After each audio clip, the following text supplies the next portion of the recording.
नमस्कार बच्चों, आपके अपने YouTube channel PK the coaching centre में आपका एक बार फिर मैं हार्दिक स्वागत करता हूं। तो बच्चों, अभी तक हम लोगों ने काइंड्स ऑफ प्रोनाउन का पढ़ा था, हम लोगों ने रिफ्लेक्सिव प्रोनाउन।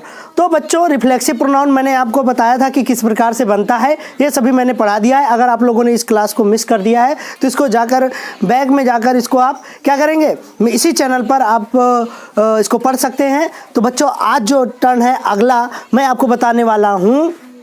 आपका जो अगला प्रोनाउन है यह है जो एम्फेटिक प्रोनाउन। तो एम्फेटिक प्रोनाउन होता क्या है, ठीक है। एक्चुअल में मैं आपको यह बताना चाहता हूँ कि जो एम्फेटिक प्रोनाउन होता है और रिफ्लेक्सिव प्रोनाउन दोनों सेम होता है, ठीक है, लेकिन यह अलग अलग जगहों पर प्रयोग किया जाता है, ठीक है। यह अलग अलग जगहों पर इसका प्रयोग हम करते हैं, यूज करते हैं, तो उसका भाव भी अलग अलग होता है, ठीक है। जब यह रिफ्लेक्सिव प्रोनाउन ऑब्जेक्ट के रूप में, वर्ब का ऑब्जेक्ट के रूप में प्रयोग होता है तो वह रिफ्लेक्सिव प्रोनाउन होता है। रिफ्लेक्सिव प्रोनाउन में क्या होता है, जो my self, your self, our self, him self, her self, them selves, ठीक है, ये सब होते हैं। ये सब क्या होते हैं, ये रिफ्लेक्सिव प्रोनाउन कब होते हैं बच्चों, जब वर्ब के बाद ये प्रयोग किए जाते हैं, ठीक है। अब जो ये आपका एम्फेटिक प्रोनाउन है, यह संज्ञा या सर्वनाम शब्द पर जोर देता है, ठीक है। तो जैसे कल मैंने बताया था आपको, अभी डिफरेंस भी मैं इसका डिफ्रेंशिएशन भी कर दे रहा हूँ, डिफ्रेंशिएट कर दे रहा हूँ किस प्रकार से दोनों में भिन्नता है, ठीक है। मैंने क्या बताया आपको कि जब प्रोनाउन ये प्रयोग, रिफ्लेक्टिव प्रोनाउन का प्रयोग किया जाता है वर्ब के बाद, ठीक है, वर्ब का ऑब्जेक्ट होता है, ठीक है, वर्ब का ऑब्जेक्ट होता है। लेकिन जो एम्फेटिक प्रोनाउन होता है वह या सब्जेक्ट के बाद प्रयोग किया जाता है या वर्ब से पहले प्रयोग किया जाता है बच्चों। यह संज्ञा या सर्वनाम शब्द पर जोर देने के लिए प्रयोग किया जाता है। कैसे, अभी तक हम लोगों ने क्या पढ़ा था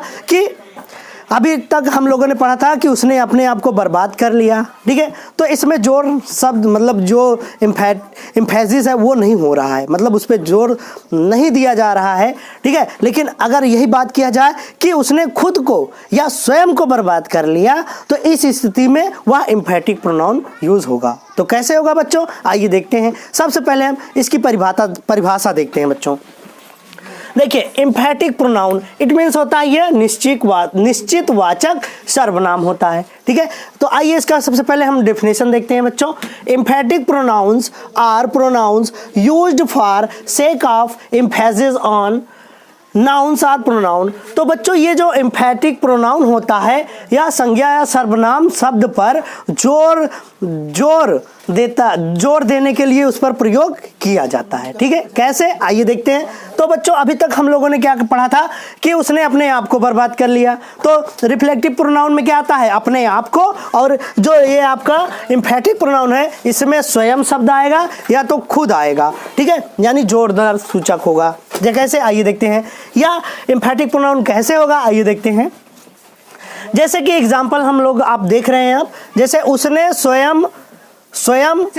स्वयं या खुद ऐसा किया। उसने, जैसे हम लोग आश्चर्य में कोई बात कहते हैं, जैसे कि ध्यान दीजिए, कोई बच्चा अच्छा कार्य करता है, ठीक है, तो कोई दूसरा जब उसी के कार्यों को सुनता है तो वह आश्चर्यचकित हो जाता है। तो कहते नहीं है कि क्या, आप लोग कहते हैं कि वह पास हो गया, तो आप क्या कहते हो, क्या उसने अपने आप को पास कर लिया, मतलब वो पास हो गया, परीक्षा में पास हो गया, खुद पास हुआ है ना। तो उस स्थिति में क्या हुआ, वह उस पे शब्द पे वह जोर दे रहे हैं, ठीक है। तो वो क्या हो गया बच्चों, जोरदार सूचक। कैसे, आइए देखते हैं। जैसे उसने खुद स्वयं ऐसा किया, मतलब उसने स्वयं या खुद ऐसा किया, तो किया शब्द आ रहा है आइए, तो इसका मतलब क्या, पास्ट इंडेफिनिट का वाक्य है, तो इसमें क्या हो जाएगा, इसका सब्जेक्ट जो होगा ही। तो देखिए क्या हो जाएगा, ही। अब देखिए ये इस पे जोर दे रहा है, जो स्वयं शब्द है ये सर्वनाम इस पर जोर दे रहा है, यानी कहते नहीं है कि उसने खुद ऐसा काम किया, तो इसका हो जाएगा ही। यहाँ पे ही का जो ये आपका रिफ्लेक्टिव प्रोनाउन होगा, यहाँ पे पहले प्रयोग होगा, लेकिन ये वर्ब से पहले प्रयोग किया जाएगा, इसलिए ये क्या होगा आपका, ये है आपका रिफ्लेक्टिव नहीं बल्कि एम्फेटिक प्रोनाउन होगा। He himself did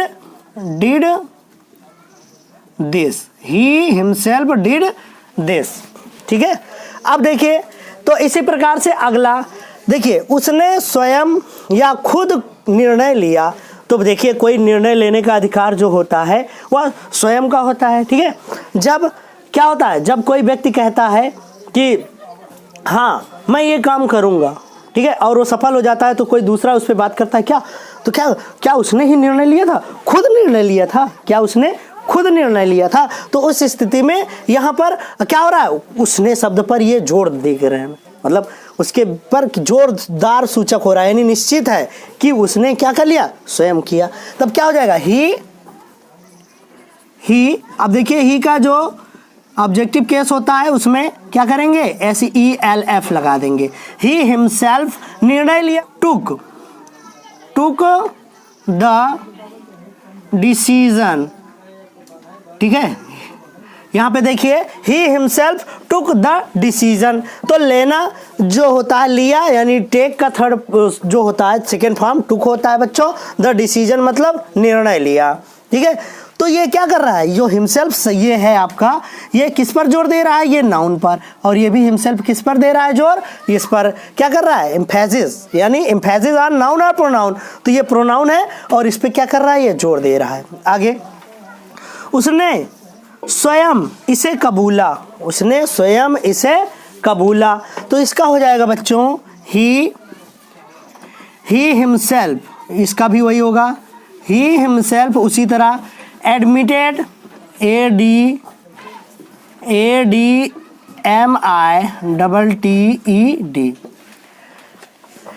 he himself admitted this,